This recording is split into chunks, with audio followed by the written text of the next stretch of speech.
Hacia un mejor futuro, el factor que hace la diferencia eres tú, la Academia. Universidad acreditada y adscrita a gratuidad, academia.cl y Copeuch Inversiones, el sitio donde todos pueden invertir, presentan Al Pan Pan.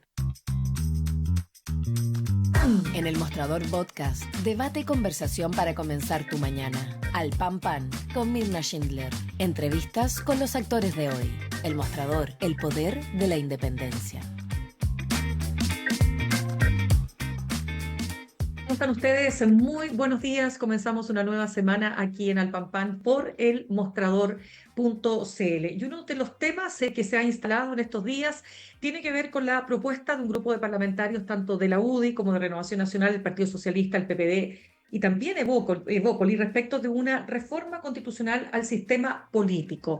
Un tema que no deja, sin embargo, de ser controversial porque implicaría, si se aplica tal como se ha presentado este proyecto, la desaparición de algunos partidos o derechamente obligarlos a fusionarse para no quedar fuera, ¿no es cierto?, de este mismo sistema político. Vamos a estar ahondando en este tema, pero también queremos conversar, y estaremos en el siguiente bloque, con lo que ha ocurrido con estas cartas que ya les han llegado a los afiliados de ISAPRES, donde se plantea cuál va a ser el modo de devolución para un grupo importante de personas, las que aún permanecen en el sistema de ISAPRES. Esto ha sido muy insultante porque se trata de devoluciones en un plazo tan largo que en algunos casos no llegan ni siquiera a los 1.000 pesos, incluso hasta los 100 pesos mensuales, ¿no?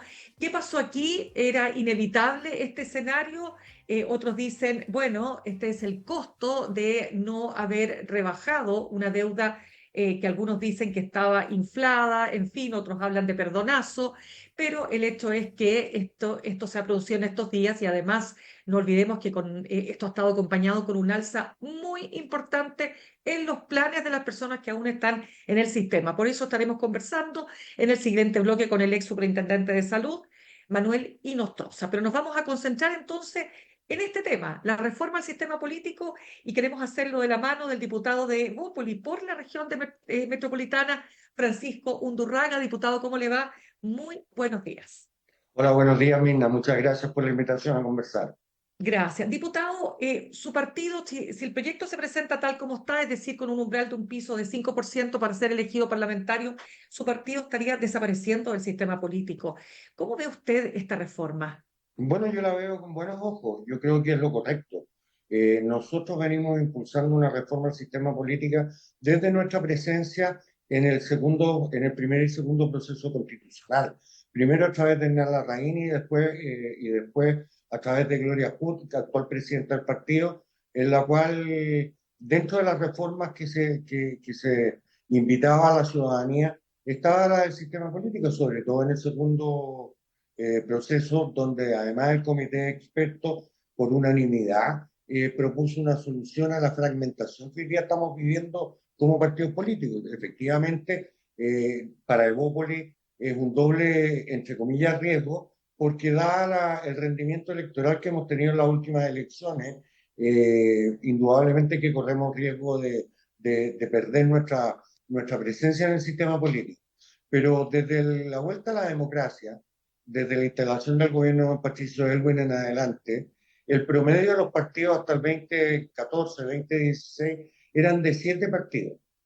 Hoy día existen 21 partidos en la Cámara de Diputados y existen más de 30 independientes dando vuelta por la Cámara de Diputados.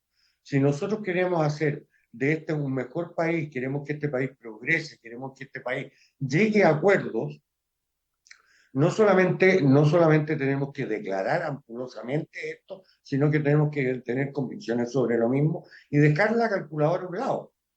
Con 21 partidos en la Cámara de Diputados, con más de 30 parlamentarios independientes, hoy día los que están gobernando son las minorías y no están gobernando las mayorías. La democracia, nuestro sistema democrático se basa fundamentalmente en el reconocimiento de las mayorías, quienes tienen que acceder a gobernar efectivamente, pero también protegiendo a las minorías.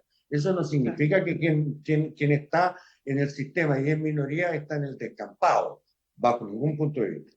Pero creo que, y con esto concluyo Mirna, Sí, esta primera vuelta, sí. Ujú. Creo fundamental dejar, y le hago un llamado a mis colegas parlamentarios, dejar de lado la calculadora, dejar de lado los intereses personales. Nosotros estamos en política aquí por el bien común. Y el bien común no necesariamente es el bien individual de cada uno de nosotros, sino es el bien colectivo del país. Y las declaraciones que hoy día hemos visto en la prensa, francamente, son inaceptables en ese sentido. Declaraciones como por ejemplo la del diputado Miguel Ángel Calisto, que dice lo siguiente: ve poco probable que haya acuerdo, uno, y dos, que le extraña que muchos, o sea, dice él, que le extraña que se quiera volver a imponer el binominal de Pinochet. Eso es ¿Eso falso se dice porque, usted? primero, eso es falso, porque aquí no se está hablando de eliminar escaños, al contrario, se le está dando un mandato al sistema de tal forma de ir readecuando de acuerdo al crecimiento en términos reales de la población, el número de representados y dice textualmente, en ningún caso deberá superar el número que actualmente hoy día tenemos. Me parece que es un sinsentido del diputado Calixto, a quien yo le reconozco una fuerza y una presencia muy importante, y sus aportes han sido relevantes no solamente durante esta legislatura, sino en la legislatura anterior. Pero claro, él es independiente. Él es una suerte de caudillo en su región. Eh, y de verdad creo que aquí tenemos que ordenar por la vía de robustecer los partidos y no someternos al carácter de los independientes, que por cierto yo no tengo ningún problema, y además el propio programa reconoce la calidad de los independientes, señalando que estos no perderán el cargo y podrán acceder al mismo en la medida que se mantengan en las bancadas de las listas que los están llevando hoy día al Congreso. Y eso es correcto.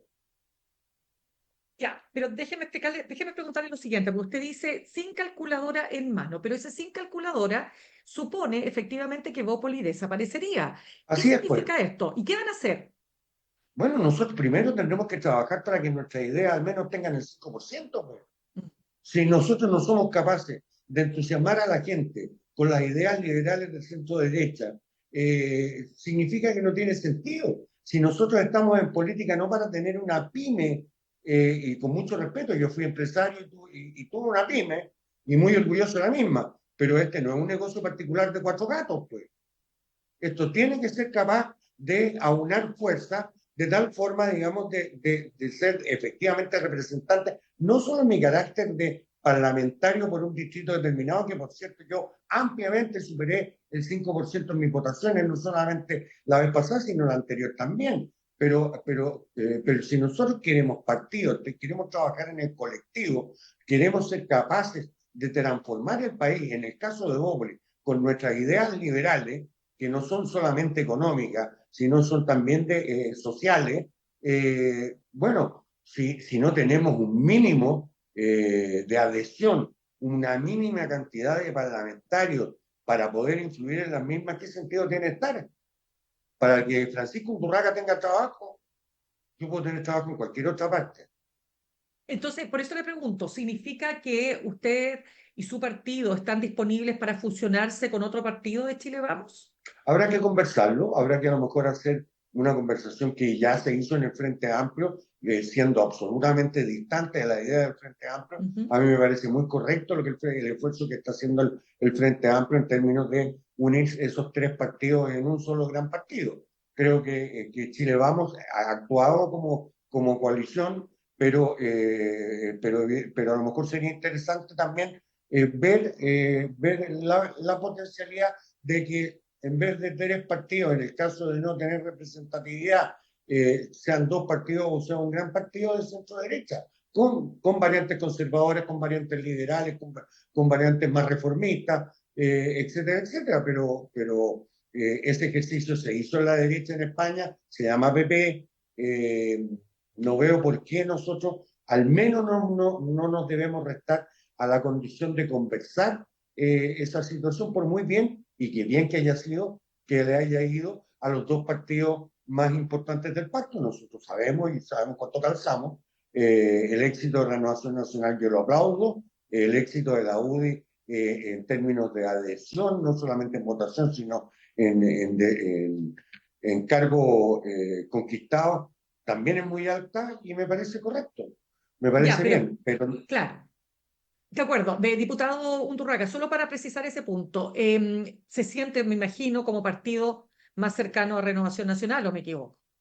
depende, pues en algunas votaciones sí, en algunas otras votaciones no. Yo he sido distante de Renovación Nacional, por ejemplo, en las acusaciones constitucionales o en la votación o en las votaciones de retiro. Y hemos sido muy cercanos en otras cosas como matrimonio igualitario. Yo creo que aquí hay que hacer una gran conversación si es que de verdad los dos partidos tienen esa voluntad, si no uno tendrá una decisión personal como individuo, digamos, de ver qué es lo que hace o deja de hacer en política.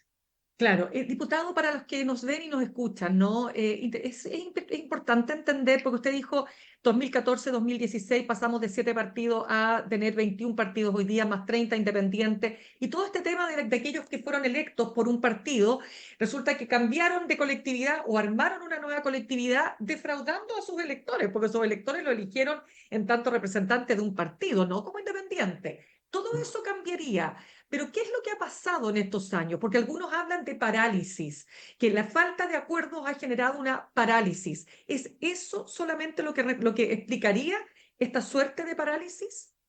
Bueno, yo creo que no es una suerte, es un drama de parálisis. Yo creo que este país podría haber avanzado de mejor forma, no como dice el diputado Galito, bajo las normas del binominal. Si bien es cierto, el binominal tenía una virtud, dejaba un sector bastante importante sin representación, pero es un tema que podríamos discutir en otra vez, porque en Inglaterra es uninominal, o sea, el que gana se lleva todo y el que pierde el representante que pierde no se representa. Pero en fin, lo importante es cómo nosotros somos capaces, uno, de potenciar y respetar la palabra empeñada, que es algo que en la política hoy día se da bastante poco. Uno tiene parlamentarios que votan de una forma en las comisiones y de otra forma en la sala.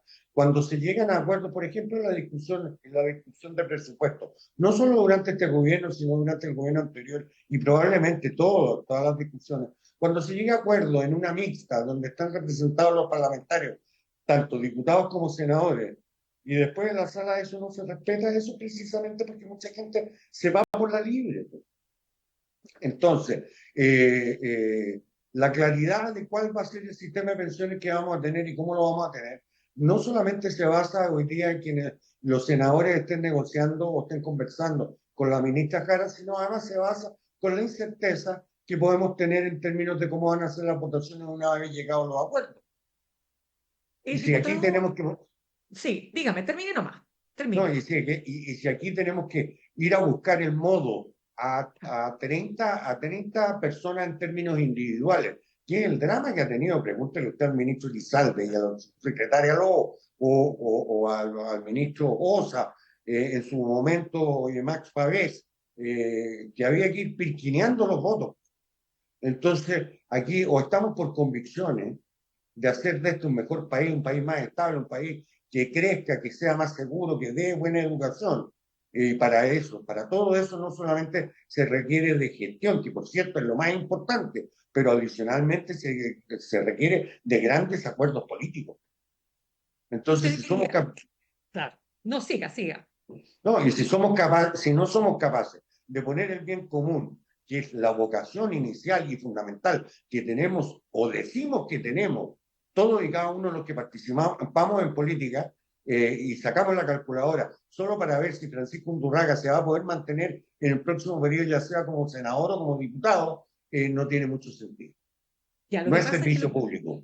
exactamente. Lo que quería, no, ¿sabe por qué se lo quiero preguntar? Estamos conversando a esta hora con Francisco Undurraga, diputado de Bópoli por la región metropolitana, porque claramente a partir ya de las últimas elecciones, las segundas partes de las gobernaciones, nos queda, ¿cuánto será de esta administración? ¿Un año? ¿Un poquito más? Un Bueno, la año y un poco pregunta, más, por 3 meses. un Un poquito más. año y 2 meses y medio. Exactamente. La pregunta es la siguiente. Desde su punto de vista, ¿qué tipo de oposición usted quiere ser? Bueno, yo he sido una oposición que ha buscado diálogo.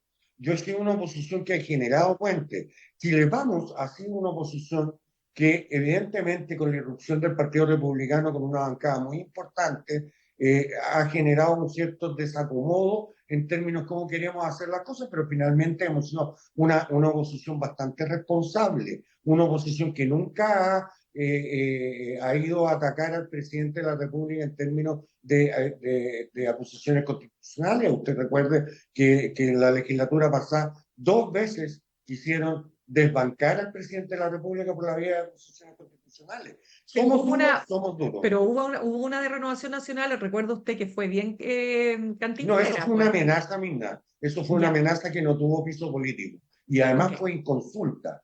Fue inconsulta al resto de Claro, miembros del Senado. pero usted está de acuerdo que se ha intentado acusar casi en el mismo plano del gobierno pasado a los ministros actuales de la actual administración. Eso Eso de también ha todas maneras sido, yo he concurrido claro, incluso con mi firma alguna, y en otras la he rechazado, como claro. rechacé la de la ministra Toay, y he sido muy criticado por mi sector, pero de verdad, en ese momento yo consideré que no estaban las condiciones para generar una acusación constitucional, dado las premisas que nos da la propia Constitución. Claro, es que todo esto se lo planteo, diputado, porque lo que nos habla es precisamente no de una oposición que quiera alcanzar acuerdos, sino que está buscando permanentemente sacar ministros. Ocurrió con Giorgio Jackson, ahora sigue el tema con la ministra Toá. Mientras tanto, todavía está pendiente la ley de infraestructura crítica, la ley de inteligencia, es decir, todo Le puedo aquello que contar el dos país cosas quiere. sobre eso. Dígame por favor. Lo primero es la ley de inteligencia. Yo presidí hasta hace 2 meses atrás la Comisión de Defensa de la Cámara de Diputados. Esa es una ley que está avanzando y que durante este mes debería terminar en la sala, dado que además se ha aprobado prácticamente por unanimidad todo y cada uno de los capítulos de la misma. Las leyes tampoco hay que hacerlas a mata caballo, porque si queremos que las leyes queden buenas, tienen que ser reflexivas. Eso no significa que tenga que haber inamovilidad en términos de que no se gestione hacia adelante, digamos, y no se avance con las mismas. Ya. Y en el caso de infraestructura crítica, ese es un tema que hoy día está arraigado en el Senado y que no le ha puesto urgencia el propio gobierno. Entonces, el ministro Elizalde, el propio presidente Boric, señala, este es el gobierno que más leyes en materia de seguridad ha implementado en la historia de Chile. Tiene razón, pero muchas son mociones parlamentarias de nuestros propios parlamentarios, otras, por cierto, son mensajes del presidente de la República, pero todas y cada una de ellas han sido votadas con los votos favorables de la oposición. Entonces, perdón, nosotros fuimos la oposición, la dura que dice usted, que después de haber Claro. ganado con un 63% el rechazo al primer proceso constitucional, bajamos los quórum, pues, para que se pudiese realizar el segundo proceso constitucional. Hoy día el quórum más alto es de 4/7. Entonces no me vengan a decir a mí que la oposición ha sido obstructiva como fue los actuales parlamentarios que fueron oposición anteriormente. Yo no lo puedo aceptar. Yo puedo tener diferencias muy profundas con el gobierno del presidente Boric, pero no por buscar acuerdos estoy obligado a votar a favor cosas que de verdad uno considera malas, que es lo mismo Ya. que le pasó al presidente Boric cuando fue parlamentario. Pero la pregunta es la siguiente, porque le escuchaba hace algunos días conversaba justamente con Hugo Herrera, ¿no? Que decía que no se puede aceptar cualquier reforma o cualquier propuesta, pero a ver, la pregunta es la siguiente, ¿usted reconoce que el gobierno, al menos en la reforma a las pensiones, ha cedido bastante, considerando que en su propuesta original ellos planteaban que todo el 6% con cargo al empleador fuera íntegramente a una cuenta de solidaridad o de reparto? Bueno, evidentemente que se han generado avances. Ujú. Ahora, en la política, yo creo que los chilenos estamos todos cansados de las declaraciones sin acciones.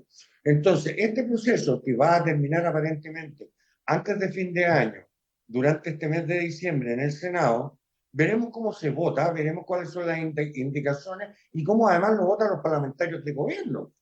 Si finalmente los acuerdos quedan en un espacio vacío cuando no son refrendados por los parlamentarios que los apoyan. Bueno, ese punto es muy importante porque usted sabe que hoy día la gente está indignada con esta devolución a goteo que no se va ni notar de estas de las ISAPRES, ¿no?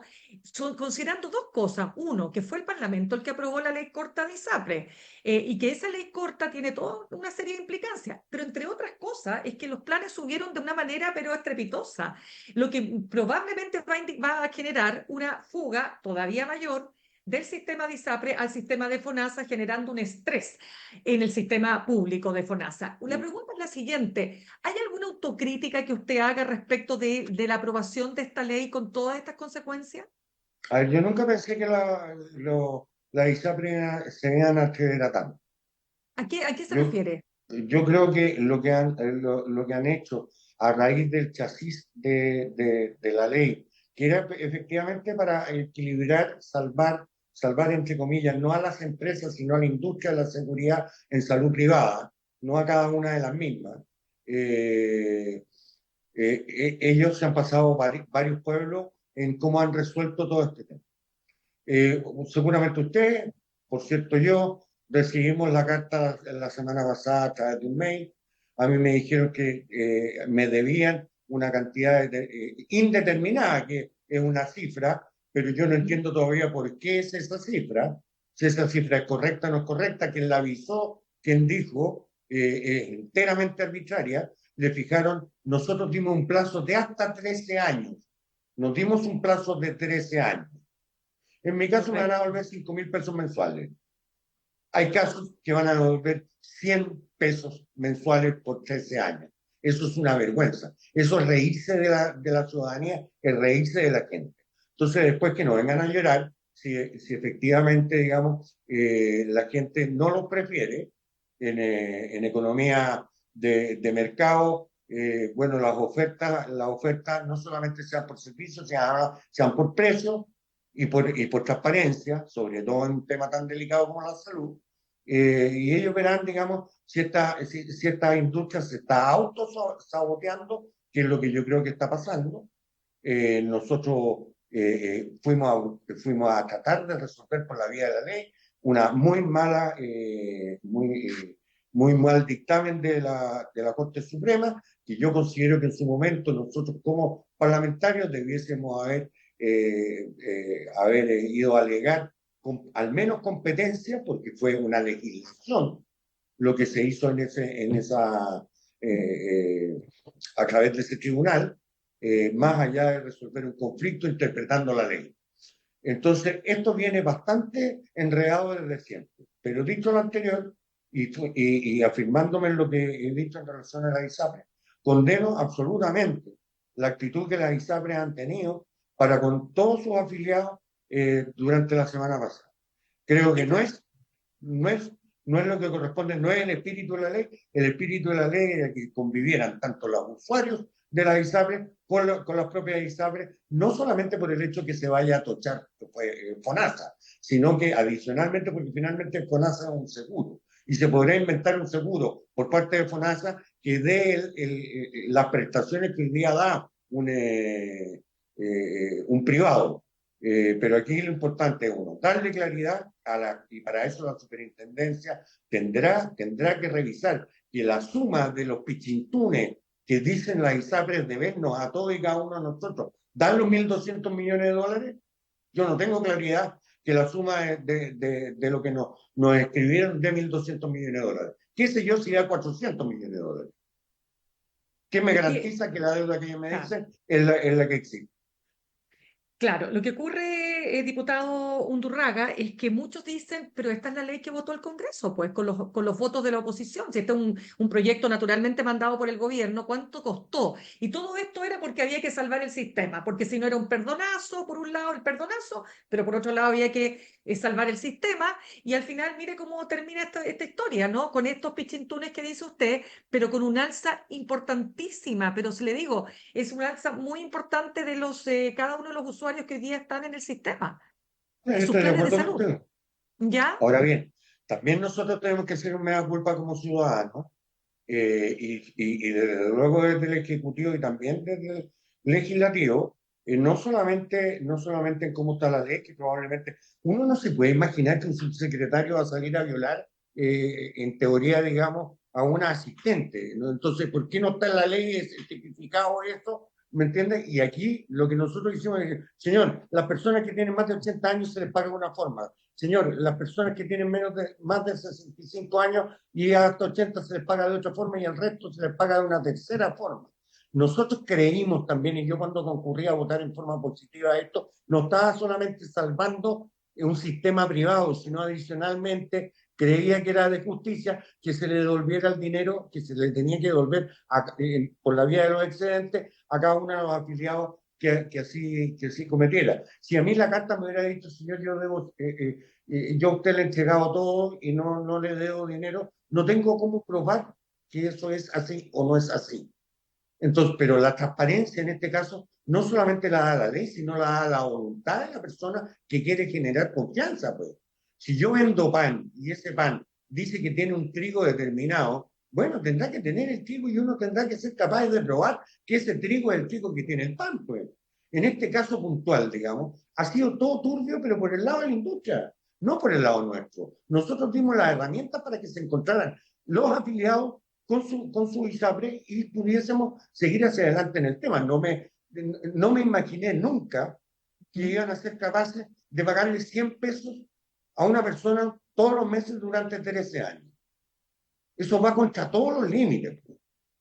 Es incluso una mala decisión desde el punto de vista de marketing, porque lo que hace es enrabiar al cotizante, digamos, con su empresa. Pues. No, si es que por eso le digo, o sea, aquí uno dice, ok, ustedes le entregaron las herramientas, pero claro, ellos podrán decir, bueno, pero estamos actuando legalmente.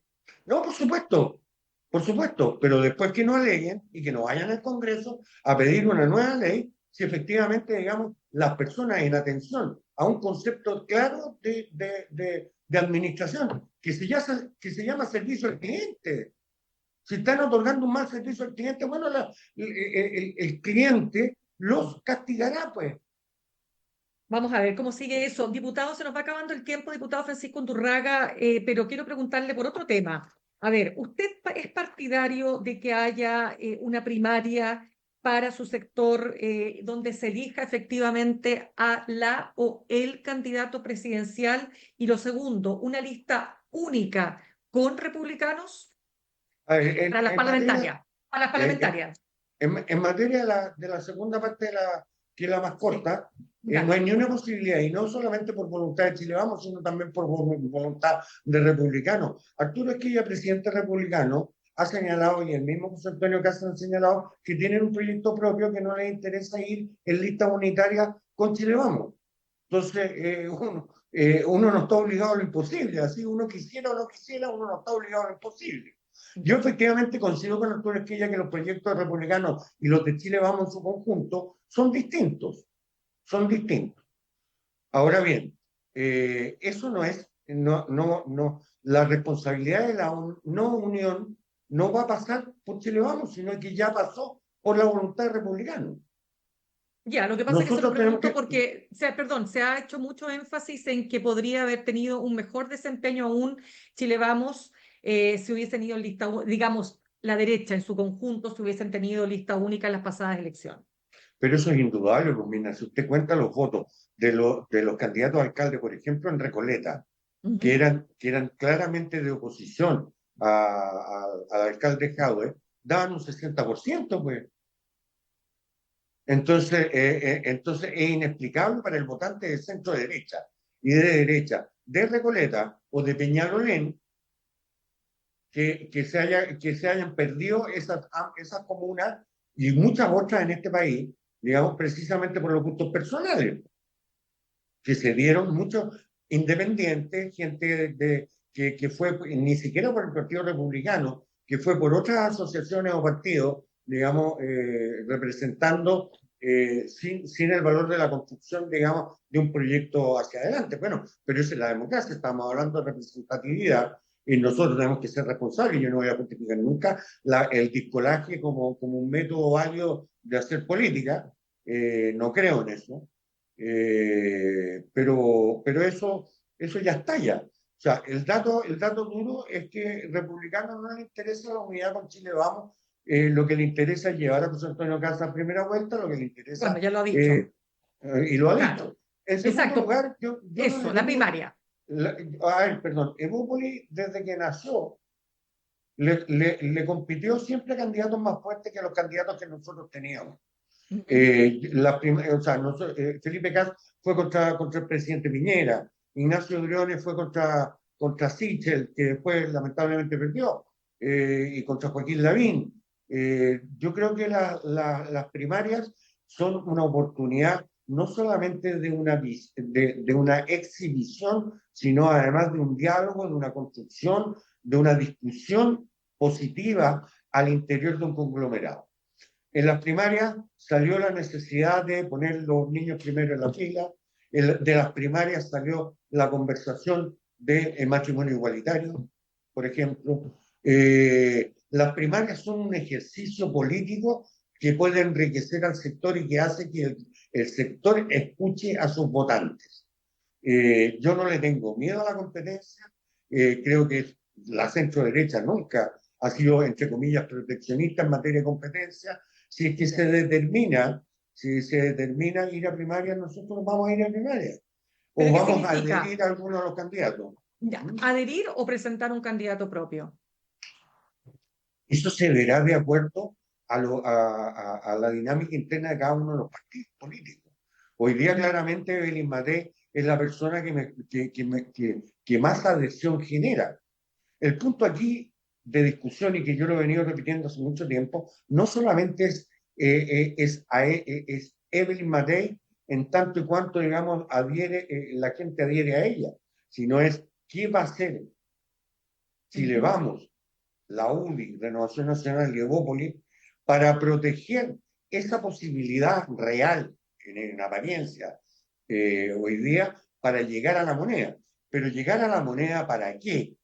Esa es una pregunta que nosotros nos tenemos que hacer como conglomerado, que Evópolis tiene que hacerse como partido. ¿Para qué vamos a llevar un candidato o un precandidato o precandidata a la presidencia de la República si no tenemos un objetivo, salvo decir, señores, yo soy oposición al presidente Boric, que ha resultado perfecto durante las últimas 4 elecciones? Desde Bachelet 1 en adelante, digamos, la gente viene votando en contra del que está. Pero la pregunta es, si ese sistema, nosotros hablamos de la fragmentación y lo poco robusto que es el sistema político por un lado, pero si los proyectos que nosotros generamos son por oposición y no son por adhesión, bueno, no vamos a poder desarrollar un país a largo plazo, que es lo que hizo la concertación. Pues, si la concertación gobernaron durante 30 años, precisamente porque generaron una continuidad que tenía valor, aunque uno haya sido opositor a los gobiernos de la concertación o algunos de los mismos, francamente lo importante aquí es cómo damos una conducción, un sueño de país hacia adelante que nos permita el desarrollo, recuperar el desarrollo económico, garantizar la seguridad, mejorar la educación, por cierto, la salud, sean 15 millones las personas que están en FONASA o 2 millones las personas que están en FONASA. Lo que tenemos que hacer con el sistema público, francamente, es algo que tenemos que ponernos de acuerdo y que no se va a terminar en 4 años, por ejemplo. Entonces hay que hacer un proyecto a largo plazo. Harto tema que nos toca de seguir conversando, por supuesto, diputado, que ahora se abre también este periodo, ¿no? Donde las ideas, como usted señala, de la centro derecha y las propuestas para un programa de gobierno contundente, y también tomando en cuenta que la alcaldesa deja su vitrina. Entonces ahí hay todo un desafío. Se nos acaba el tiempo, Mira, diputado. una sola cosa, Dígame, una sola cosa. dígame. Lo Sí. importante es, vayamos o no vayamos a primaria, vayan los 3 partidos con representantes a las mismas, se integren otras personas, así que así lo deciden, digamos, los consejos generales. De todas maneras, nosotros hoy día tenemos el deber de juntar a Evelyn Matei.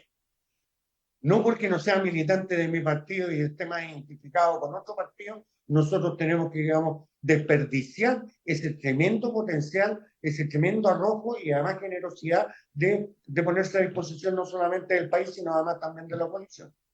Perfecto, diputado Undurraga, Francisco Undurraga, diputado de Evópoli por la región metropolitana, muchísimas gracias por haber estado con nosotros esta mañana. Gracias, muy buena semana y muy buenos días. Igualmente. Saludamos a nuestros auspiciadores. Ahorrar cotidianamente se puede y de forma organizada, rápida y online con Ahorrando, la nueva funcionalidad de tu app Coopeuch, en donde puedes programar ahorros de manera fácil y entretenida, eligiendo tus propias reglas y metas. Haz que el ahorro sea parte de tu vida con Ahorrando de Coopeuch. Más información en coopeuch.cl. Y en el camino hacia un mejor futuro, muchos factores influyen, pero solo uno tiene el poder real de hacer la diferencia: tú.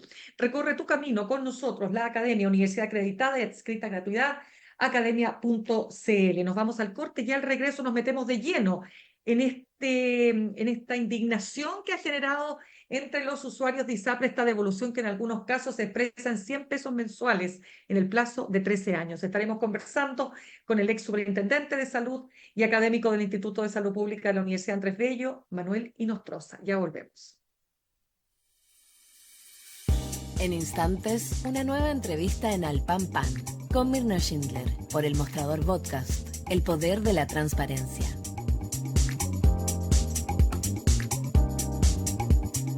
En Coopeuch cada vez somos más socios. Y cada año